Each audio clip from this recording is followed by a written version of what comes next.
Thank you so much, Justin. It's awesome to be part of, stand away from this one, to this event. This is the first time we've been involved in TMG, and look at the crowd. We've done a phenomenal job bringing everyone together. So I'm pretty excited, as you can probably tell from my accent. I'm from Sydney, Australia.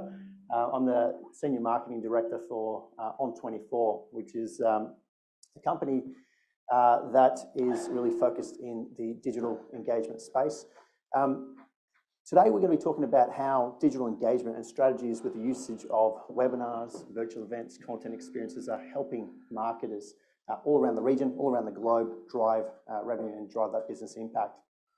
Yes, as Justin mentioned, we will be inviting one of our customers up on stage shortly to discuss what they're doing in this space and where they're seeing some success as well.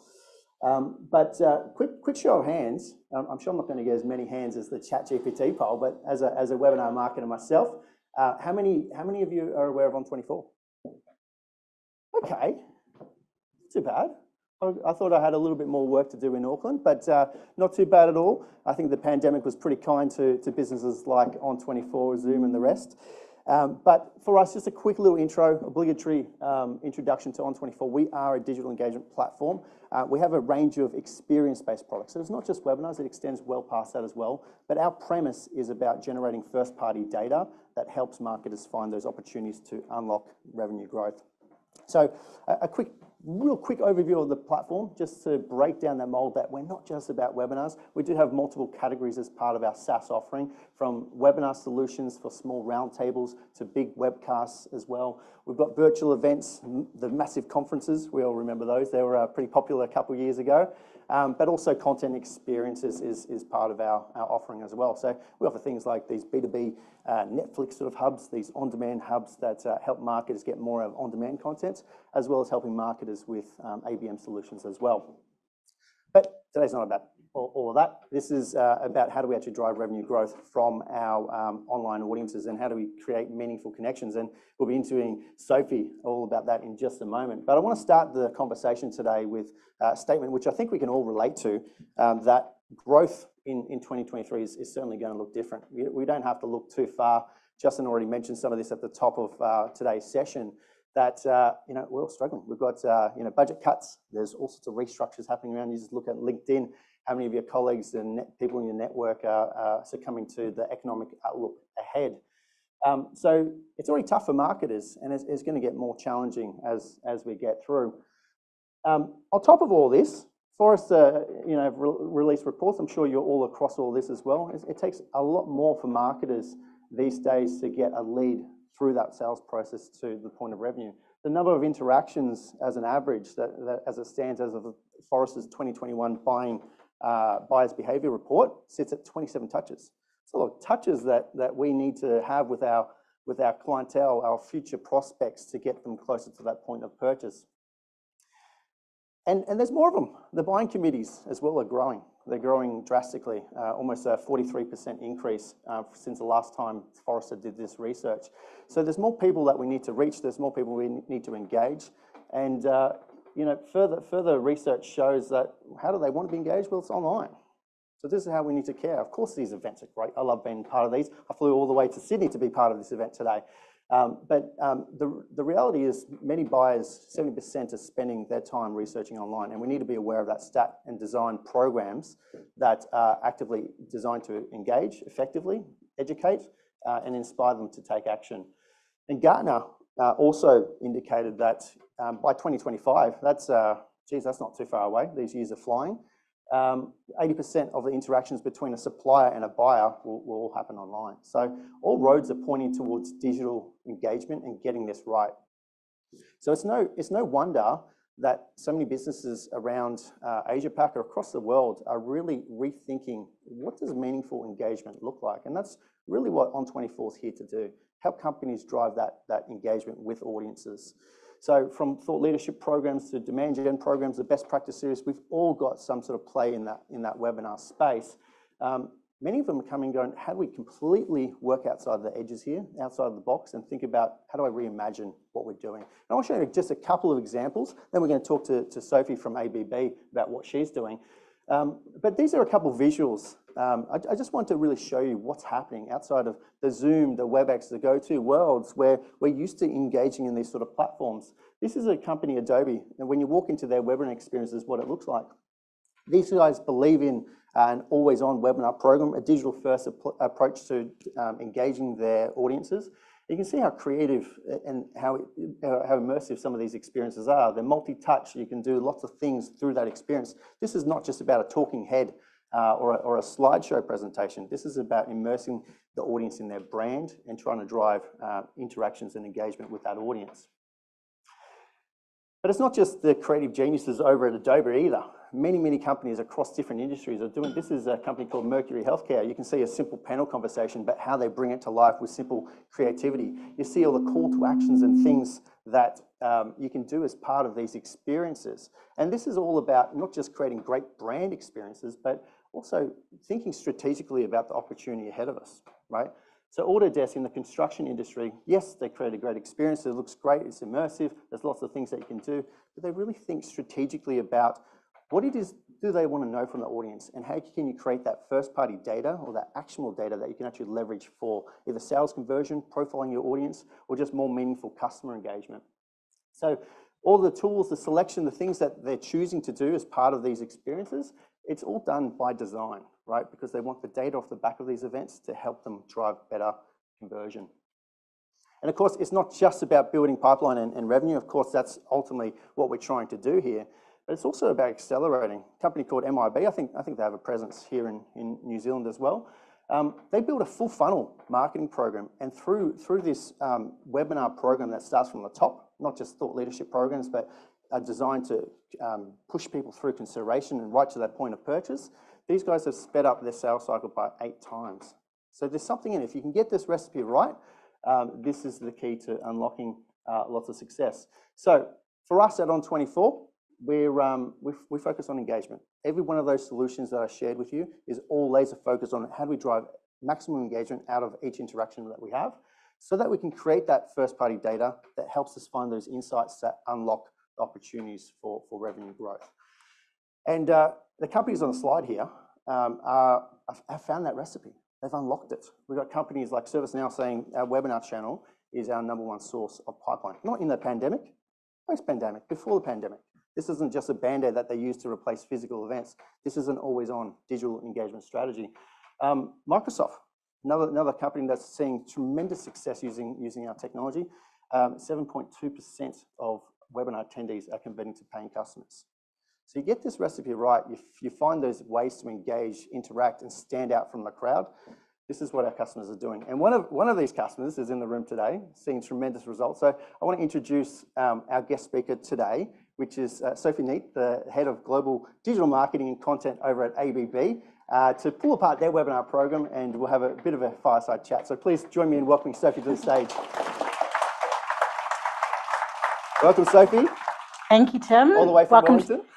No, Napier. Napier, but okay. Welcome to New Zealand. Yes, thank you very much. I've only been here for a couple of hours, really, but I've enjoyed every moment of it so far.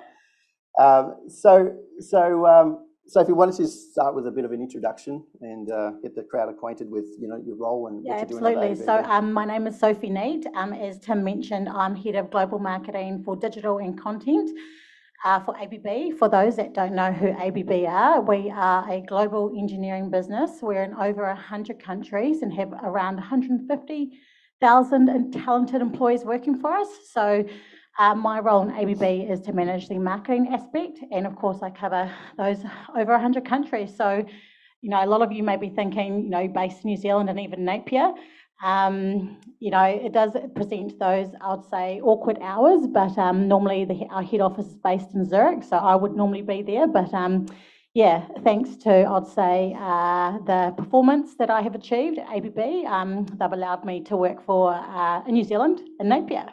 So happy about that. Yeah. A lot of travel, but it's good being based in New Zealand. It's good to get back out again. So, I mentioned many people in the room are probably doing it tough as well, but, when it comes to growth, what do you focus on? What's the main challenges that you're coming across in at ABB and in this new role? Yeah, no, good question, Tim. So I would say my main challenge speaking about this role is the fact that it's a global role.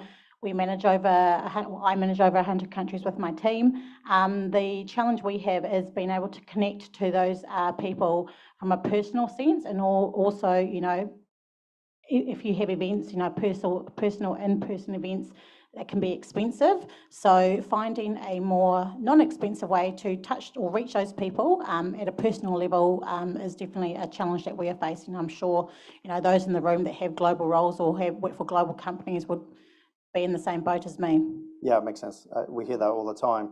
Budget cuts and, these things aren't necessarily cheap to run, whilst we all love them.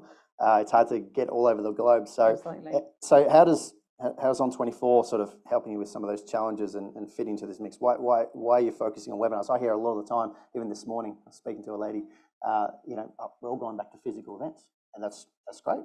We all are. Even here I am sitting for a digital engagement company, spruiking webinars, and here I am out in the flesh as well. So we're allowed to do that, right? Contradicting yourself. Yeah. But there's an online. I love seeing that there's an online audience here as well. Well done, Justin.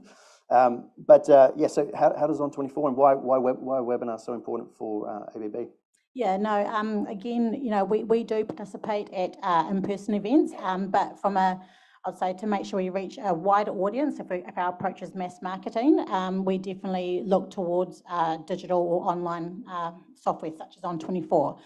Previously, we had been using another webinar platform. I won't mention who they are, but we weren't generating the results we wanted. We're a results-driven business, as I'm sure most of you would be.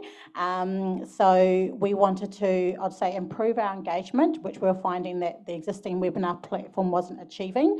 And so we did a lot of research, and ON24 basically came out on top due to, and I'm sure Tim will go through this as well, but speaking from my experience, it's all around the engagement and developing those relationships to drive those leads. It's all around, who you know and your networking capacity.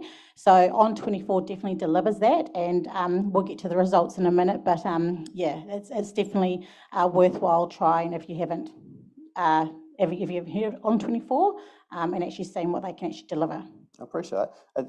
I think the one thing that stands out a lot to me when I'm having conversations with marketers is that we all develop great content. We're good at that in terms of representing our brand, developing that thought leadership and getting it out. We're all good at finding the speakers to represent those content as well. But where a lot of marketers are falling short, from my perspective, is that actually the experience. And there's a lot of research that shows, the more you focus on great customer experience, great design, it ultimately leads to better growth outcomes as well. So the question to you is, how much emphasis are you actually putting on the experience for your webinar audience? You saw some of those great examples of the Adobe, the Mercury Healthcare, and providing great execution that's memorable and something that people want to be part of, not just another online meeting. What sort of emphasis are you putting on it? Yeah, so it's definitely about the engagement journey, as you mentioned before, Tim. So, when you start a webinar, to get the secret formula, it's all around, generating the right content, and that comes with market research.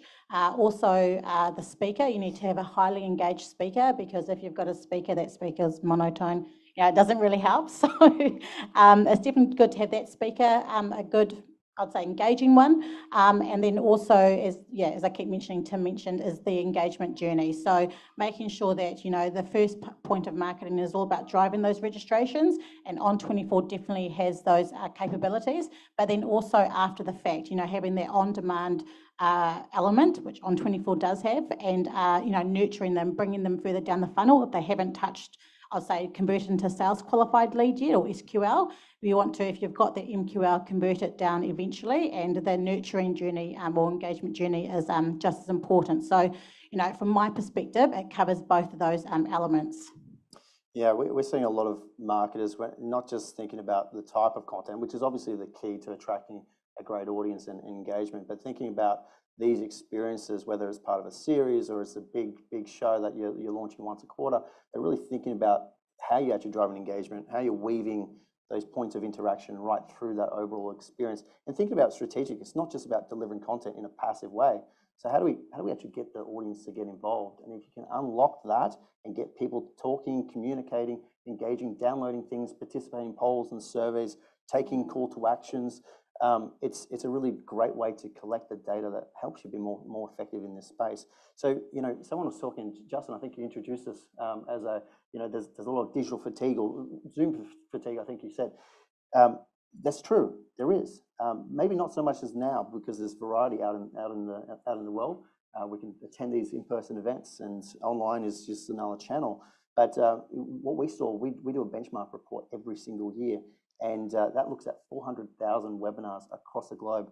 And the customers that are using our platform saw an increase in 25% year on year, 2021 to 2022, okay, outside of that sort of pandemic range in terms of the amount of engagement. So it really is about a focus on the experience. Yeah, and just to add to that, Tim, I know that, you had this slide up before of the companies with the results they achieved. So I mentioned before, I'm definitely a numbers person. So, speaking of a particular webinar that we utilised or did focused around EV charging, we all know that, that's the way the world is heading around e-mobility. ABB, we produce EV chargers for both residential and commercial markets. So that's a key point and selling point for us. So we did a webinar focused on that. And like I mentioned before, it's about doing the research, identifying your target market, and then generating that getting that compelling speaker. So we had all that recipe to generate a really successful webinar. And if I were to speak to results, high level, we generated last year, 2022, 300% return on investment. So to obviously generate that number, we had to obviously identify our profit margin, the investment, and then divide it by the opportunities and sales. So our opportunities were 2.5 million USD. And then $1 million USD in sales. So, I mean, given that as I mentioned before, it's a very cost-effective platform to use, and those opportunities in sales, the opportunities are turned to sales now. So, we actually got one of our big key customers that converted from a competitor thanks to this webinar. And then, like I said, afterwards, we did a nurturing journey. So those leads that weren't yet sales, we're marketing. So we are doing other, I'll say, add-on benefits, other webinars, multi-channel approach to get them further down the pipeline or funnel. Yeah, that's a good point. Impressive results. I love it. Just I've got to get your logo and those stats on the next slide I present.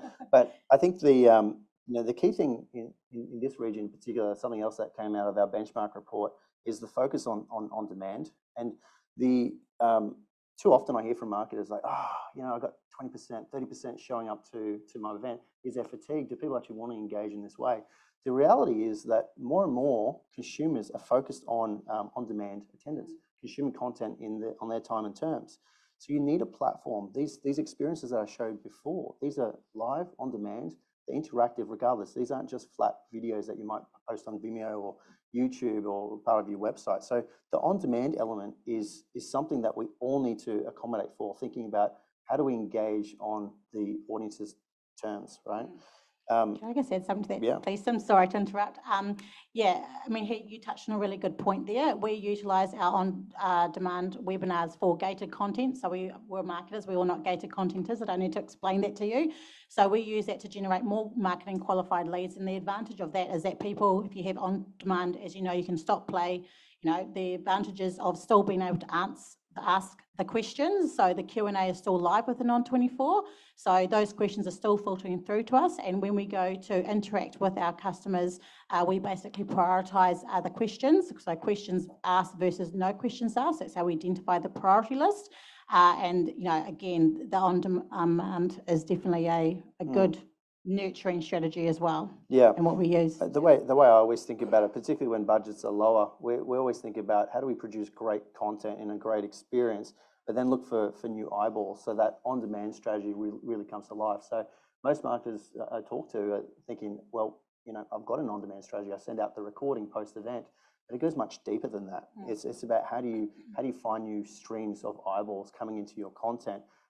Whether it's through retargeting or you've got, other write-ups or other ways to bring new eyeballs into that event. The platform enables a lot of simulated live. So if you do a great recording for a live audience and maybe it only shows up 30, 40%, right?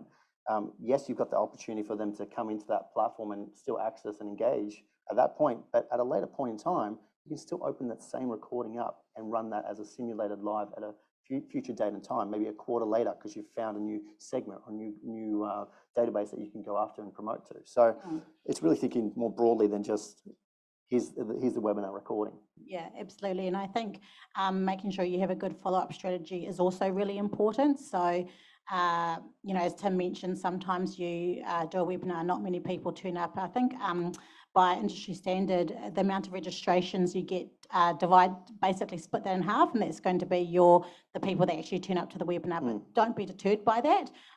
Like I said, the on-demand is definitely good. I know sometimes I subscribe or register for webinars, and I'm not going to turn up. I know that there'll be a recording and I can listen to it in my own time. So it doesn't mean that you haven't captured your audience. You just need to also, as I mentioned, have that really strong nurturing journey to make sure that they go further down the pipeline. Yeah, it's a key message. Focus on demand, particularly in Asia Pacific. When we compare this data between the US, across Europe, Asia Pacific as a segment, we've got strong users, or the amount of on-demand consumption is much higher in this region in particular. So something to be aware of there. And can I just mention one more thing too, Tim? Because I work in a global company, we are so many different time zones. I don't even know how many time zones I cover. But when we do webinars, we do it in 2 time zones. So the people that those time zones don't suit, they can obviously register and watch later, but it feels to them, especially if you're using ON24, that they are watching the event live. Like I mentioned before, you can still interact with the Q&As, you can download documentation, you can still connect with the speaker. It's almost like you are watching the webinar live, even though it's on demand. So it's another, I'd say, key differentiator to the previous webinar platform we were using. Yeah, if anyone tunes into our webinar, we've got tons of best practice series. A little dirty secret here, most of it is simulated live because our presenters are from all over the world. So most people don't realise that, but it's something that you can, particularly in financial services and some of these industries where you need to go through loops of red tape and approvals, getting it polished before it goes live is a great way to do it. I mentioned before about a lot of the data that can come out of these, and if you get it right, most people think about what data do you get from a webinar, who attended, who didn't, and what time. The platform here produces over 200 different data points from all the interactions that an audience member might have with your content or the brand. I'm curious because I always ask this question to marketers, like, cool, it's a means to an end. You put a great experience out, but what are you actually doing with the data? Because that's the magic that you can unlock. How do you think about using the data to make your sales team more successful? Oh gosh, I can write a book on this. So if I'm going to speak from an automation perspective, so ON24 plugs into Salesforce. ABB, we use Salesforce and Pardot. Everyone I hope knows what Pardot is. It's a marketing automation platform if you don't. So we basically use those stats, it feeds into our Salesforce dashboard.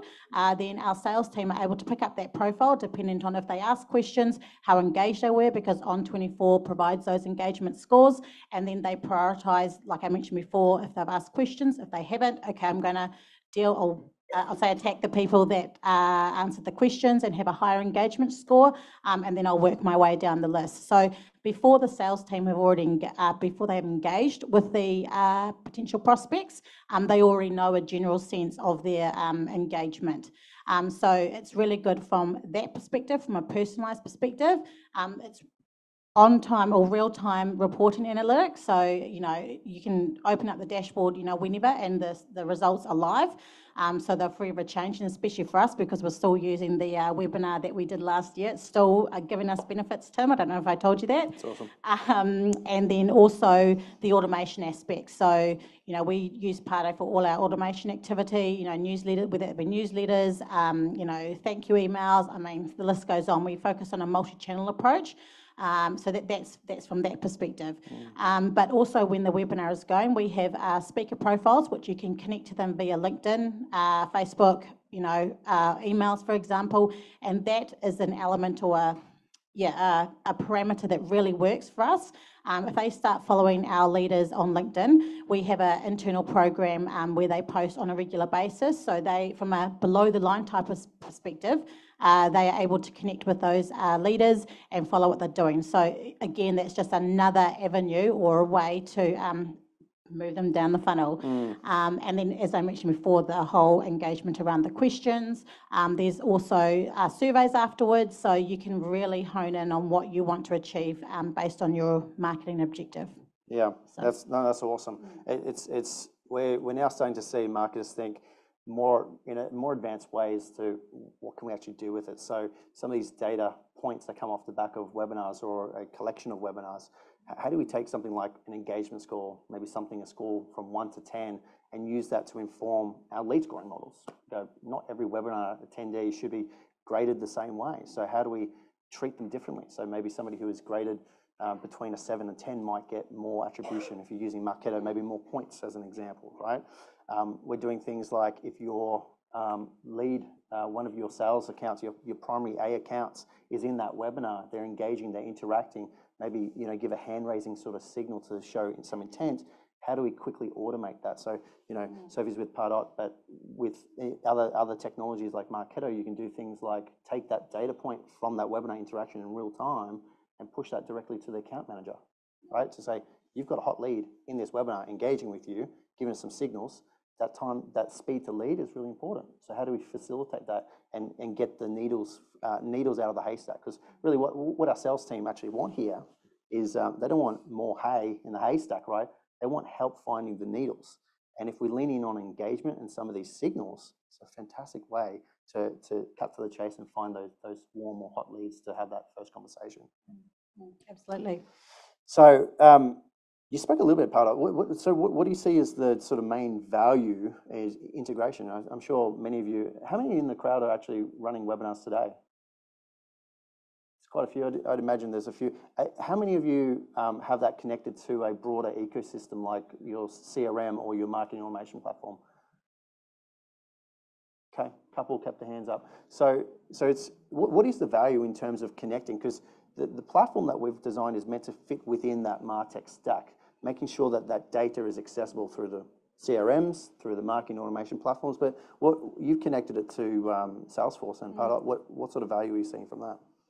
I mean, as I mentioned before, the automation component, the real-time analytics, and also the convenience and the personalisation that sales can generate that profile and understand who they are before they even make that contact. So, these days, as you mentioned, there's a lot of noise. Things are expensive. How do you work your way through that haystack? So, it's really important to know your customers to generate that relationship to drive leads. I mean, you can have these campaigns and webinars, for example, but if you don't, your customers don't go away generating that customer or positive customer experience, the word of mouth can be, destroy your brand in seconds. So it's really important to have that automation and the ability to understand your customer before you reach out to them. So that's what the connection between ON24 and plugging into Salesforce allows, is just that unique experience. Yeah, I love that. We do have a couple of minutes left, so I want to make sure we've got time for questions from the audience as well. Is there anyone that has any questions for Sophie or myself in terms of webinars and any challenges that you're stuck with? Got a question at the back of the room? Do we have a mic, or do you want me to repeat? Yeah.